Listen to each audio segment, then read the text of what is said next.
Brought to you bye रजनीगंधा।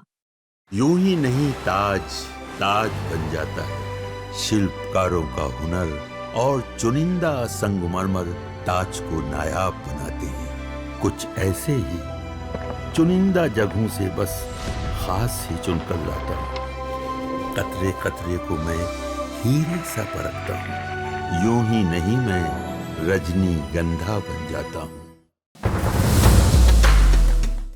बिहार विधानसभा चुनाव में भले ही मुख्य मुकाबला एनडीए और महागठबंधन के बीच हो, लेकिन प्रशांत किशोर जिस तरीके से आरोप लगा रहे हैं उससे इस चुनाव में भ्रष्टाचार का मुद्दा तो सामने आ गया है। या यूं कहें कि प्रशांत किशोर जैसे जैसे चाह रहे हैं ऐसे ऐसे बीजेपी और जेडीयू फंसती जा रही है। अगर मैं आपसे सवाल करूं कि क्या नीतीश सरकार भ्रष्टाचार में लिप्त है, तो आज से पहले ये जवाब आप देते नहीं, लेकिन अब ये सवाल ऐसा मौजूद हो गया है कि जब प्रशांत किशोर आरोप लगा रहे हैं तो हर कोई एक बार को सोच रहा है अगर आरोप लगे हैं तो सामने से आकर नेता सफाई दे क्यों नहीं देते। प्रशांत किशोर सिर्फ बीजेपी के नेताओं पर आरोप नहीं लगा रहे, वो जेडीयू के नेता पर भी आरोप रहे। प्रशांत किशोर ने सम्राट चौधरी पर आरोप लगाया जो बिहार सरकार में उप मुख्यमंत्री हैं। प्रशांत किशोर ने दिलीप जायसवाल पर आरोप लगाया जो बीजेपी के प्रदेश अध्यक्ष हैं। प्रशांत किशोर ने संजय जायसवाल पर आरोप लगाया जो बीजेपी के सांसद हैं। प्रशांत किशोर ने अशोक चौधरी पर आरोप लगाया जो जेडीयू के कोटे से बिहार सरकार में केंद्रीय मंत्री। आरोप सब पर गंभीर है और आरोप ज्यादातर नेताओं पर भ्रष्टाचार के। आप मंत्री हैं, अपने पीए के नाम पर आपने जमीन खरीदी 2019 में, फिर 2 बरस के बाद उसी जमीन को बिना पैसा दिए अपने बेटी के नाम पर ट्रांसफर करा लिया। जब इनकम टैक्स का नोटिस आया तो फिर उसी पीए को आप पैसा बैंक के माध्यम से जारी कर रहे हैं। ये तो बैंकिंग का ट्रांजैक्शन है, जमीन की रजिस्ट्री है, वो हमने जारी किया है, तो फुल प्रूफ केस है। आप बताइए कि आपने जमीन खरीदी कि नहीं अपने पीए योगेश्वर दत्त के नाम पर, और अगर खरीदा तो 2 बरस के बाद फिर अपने बेटी के नाम पर क्यों ट्रांसफर कराया? अगर कराया तो पैसा का भुगतान कैसे हुआ है? भाई ये तो प्रमाण सामने है। और 200 करोड़ तो कम है, ये तो हम आपको कंजर्वेटिव बता रहे हैं। लोग तो बहुत बड़ी संख्या अंक बता रहे हैं। हमने कहा कि कम से कम 200 करोड़ रुपए की प्रॉपर्टी खरीदी गई है।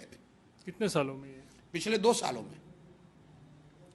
लोकसभा चुनाव के बाद के ये सारे डॉक्यूमेंट हमने अब बताया उनको कि इनकी बेटी की सगाई हुई और सगाई और शादी के बीच में 38 करोड़ रुपए की जमीन खरीद ली गई।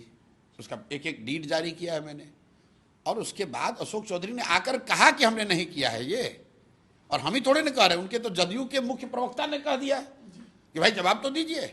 हाँ, ये पहली बार प्रशांत जी हुआ है। हमको याद है 2017 में तेजस्वी के ऊपर भी ऐसा आरोप लगाया था, तो नीतीश ने एक्सप्लेन करने के लिए कहा था। क्योंकि जो लोग जदयू में हैं, जो लोग नीतीश कुमार को जानते हैं कि अगर आप पर इल्जाम लगेगा तो आपको एक्सप्लेन करना पड़ेगा, तो अशोक चौधरी आए और एक्सप्लेन कर दें कि भाई प्रशांत किशोर ये गलत बोल रहे हैं, हमने ऐसा कुछ नहीं किया। हम मान लेंगे, हमारी गलती होगी, जनता हमको सजा देगी।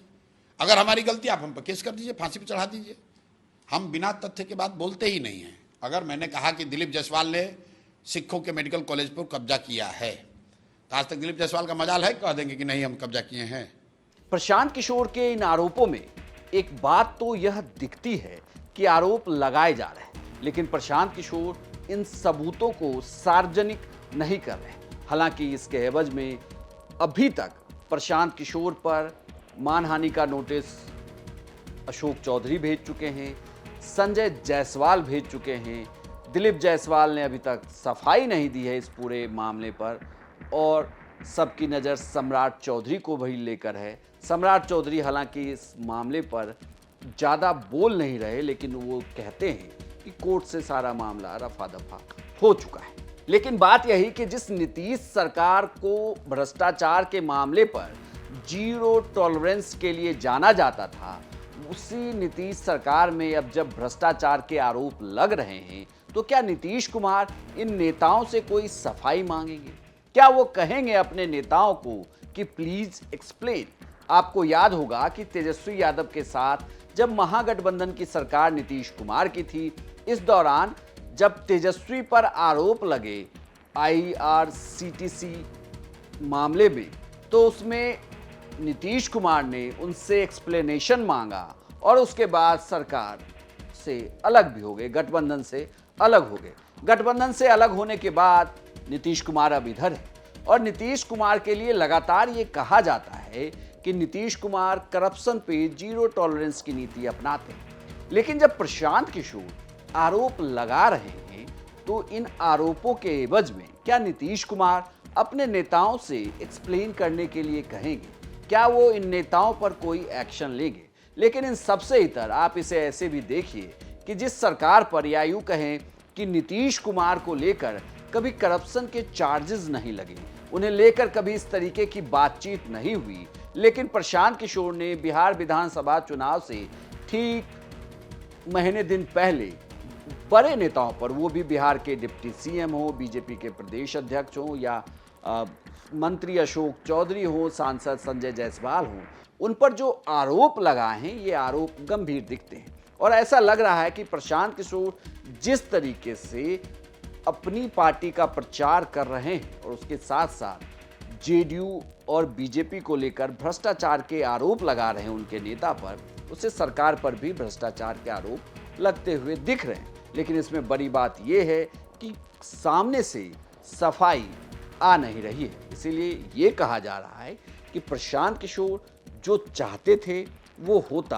अब दिख रहा है। यानी कि प्रशांत किशोर ने जिस तरीके से बड़े नेताओं को, सरकार के मंत्रियों को भ्रष्टाचार के आरोप में फंसाया हुआ है, उससे ये पूरा मामला बड़ा होता दिख रहा है। आपकी इस पूरे मामले पर क्या राय है, कमेंट बॉक्स में लिखकर जरूर बताएं और बिहार की तमाम खबरों के लिए आप देखते रहिए सिर्फ बिहार तक।